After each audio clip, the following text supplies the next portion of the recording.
am revenit la frumoasa emisiune și după cum bine vedeți, nu mai suntem în platou, am ieșit puțin.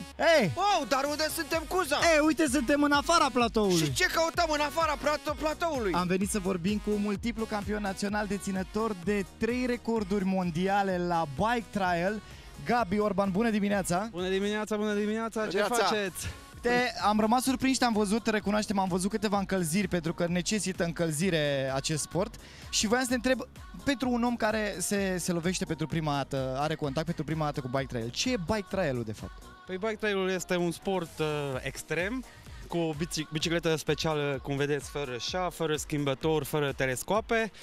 Și trebuie să parcurgi un anumit traseu fără să pui jos piciorul.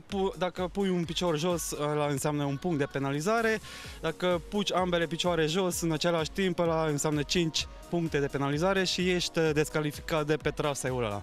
În mod normal, într-un concurs avem 5 trasee și trebuie parcurs de 2 ori. Faptul că Gabi nu a prea pus piciorul jos e un lucru știut, pentru că e campion național de mai multe ori, vicecampion național și deținător de 3 recorduri mondiale care au presupus ce anume? Săritul pe roata de spate a bicicletei și mersul cu spate cu bicicleta. Din păcate, mersul cu spate cu bicicleta a fost bătut, iar anul trecut am reîncercat să bat recordul cu săritul pe roata de spate, ceea ce e și acum recordul meu, dar nu am reușit și anul acesta, în 9 august, o să reîncerc să bat recordul, deci cumva să bat recordul meu. Pe lângă zona profesională în care activează și ați auzit competiții naționale, internaționale și tot așa, Gabi este și un showman. Face asta destul de des în momentul în care aveți nevoie să aduceți o pată de culoare la un eveniment care se pretează și merită să-l aveți acolo. Puteți apela la el. Mi-aș dori foarte tare să ne spui puțin despre bicicletă. E clar, ai zis și tu, nu avem șa. E o bicicletă... Păi și pe ce stai? Nu stai. E o bicicletă mai ușoară decât cele normale?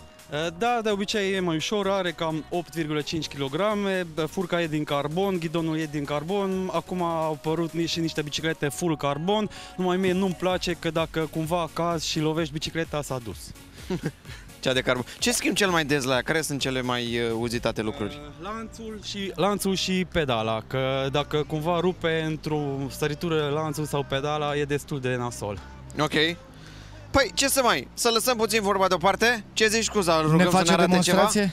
Da, cum vedeți, am aici traseul meu mobil, cu asta puteți să-mi chemați la orice eveniment și e singurul traseu mobil din România, deci aștept telefoanele, haideți să vedem ce fac. Bubu a promis că o să fie și operator, cameraman personal, pentru că Gabi este și vlogger, e și tiktoker, ca orice persoană care vrea să-și promoveze talentul și lucrurile pe care le face în viața de zi cu zi. Hai să-i dăm drumul! Și a plecat. Doamnelor și domnilor, Gabi. ne pregătim pentru prima săritură, pe prima cutie. Până una alta vreau să vă zic că Gabi are evenimente o grămadă. Pe 1 iunie are show în București, pe 2 e lângă Timișoara, dacă vreți să-l vedeți. Pe 14-15 iunie va fi la Cluj, la Sports Festival, 9 august și tot așa. Cel mai ușor cred că va fi să-i dați un follow pe rețelele sociale. Acum, practic, a făcut intenționat Gabi să ne arate cum poți fi penalizat, da, sau penalizat cu 5 puncte pentru că au căzut ambele picioare jos și ne-a demonstrat. Asta este demonstrația cu un picior jos. Aici ar fi doar un punct dacă ar fi să fim în concurs, dar nu, asta este foarte important. Se pregătește, e concentrat și, doamnelor și extraordinar, ambele roți sunt puse pe aceste vârfuri de triunghiuri. E aproape, se numește tricul cele două piramide, pentru că trebuie să stai cu bicicleta pe ambele vârfuri. Acum a plecat, probabil... Ne apropiem de o altă zonă. Se numește treptele, această zonă este supranumită și treapta vieții. Da, pentru că e mai greu să urci. Da. E destul de extraordinar. Știi ce mi-aduce bicicleta asta aminte, Cuza? De bicicleta da când ai demontat-o? Exact, de bicicleta mea când eram mic și dacă ții minte, noi nu foloseam frâne la bicicletă, ci pur și simplu trebuia să avem o talpă mai groasă la Adidas. Da. Și o băgam la roata din spate. Până atunci s-au inventat totuși frânele. Asta este propria lui mașină care s-a urcat pe propria lui mașină! Tehnica dacă asta sare este și pe parbriz. O tehnică foarte bună pe care puteți să o folosiți la semafor atunci când e roșu și vă grăbiți. Aviz bicicliștilor din București, unde nu există piste de biciclete, puteți să luați legătura cu Gabi să vă învețe. Puteți să faceți inclusiv asta la semafor, cu siguranță va detensiona traficul. Și încă o săritură pe plafonul mașinii, doamnelor și domnilor, ne pregătim, 3, 2... Da. Oh, și avem o coborâre pe parbriz, cel mai probabil urmează să o vedem acum. Te duci pe parbriz? Nu. Nu cred că... Nu. O să sari peste? Avem încredere în tine. Da. Fii atent. Nu încercați asta acasă. Oh, Mamă. Incredibil! Și-a pus propria mașină în pericol. Asta înseamnă să ai bani, să dai cu bicicleta pe jos. Gabi, felicitări! Te urmăream în timp ce făceai asta. Cred că pui la treabă toți mușchii corpului. Și pe lângă asta articulațiile cred că sunt extrem de forjate. Da, într-adevăr, practic acest sport de 20 de ani și zilnic merg la sală încă 2 ore ca să am forță. Acum pentru mine aici în București e destul de cald, că eu vin din munți.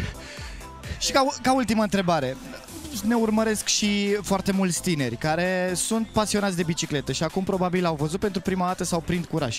De la ce vârstă ar trebui și ce trebuie să facem să practicăm sportul ăsta? Deci cel mai important să folosiți casca, că aici la noi nu e modă și cu cât mai repede începi, cu atât mai bun o să fii. Deci în afară se practică chiar de la 3-4 ani. Am înțeles. Dacă ai cască, poți să te apuci. Da, ai cască, în cască ai toate informațiile. Ai cască, mulțumim tare mult.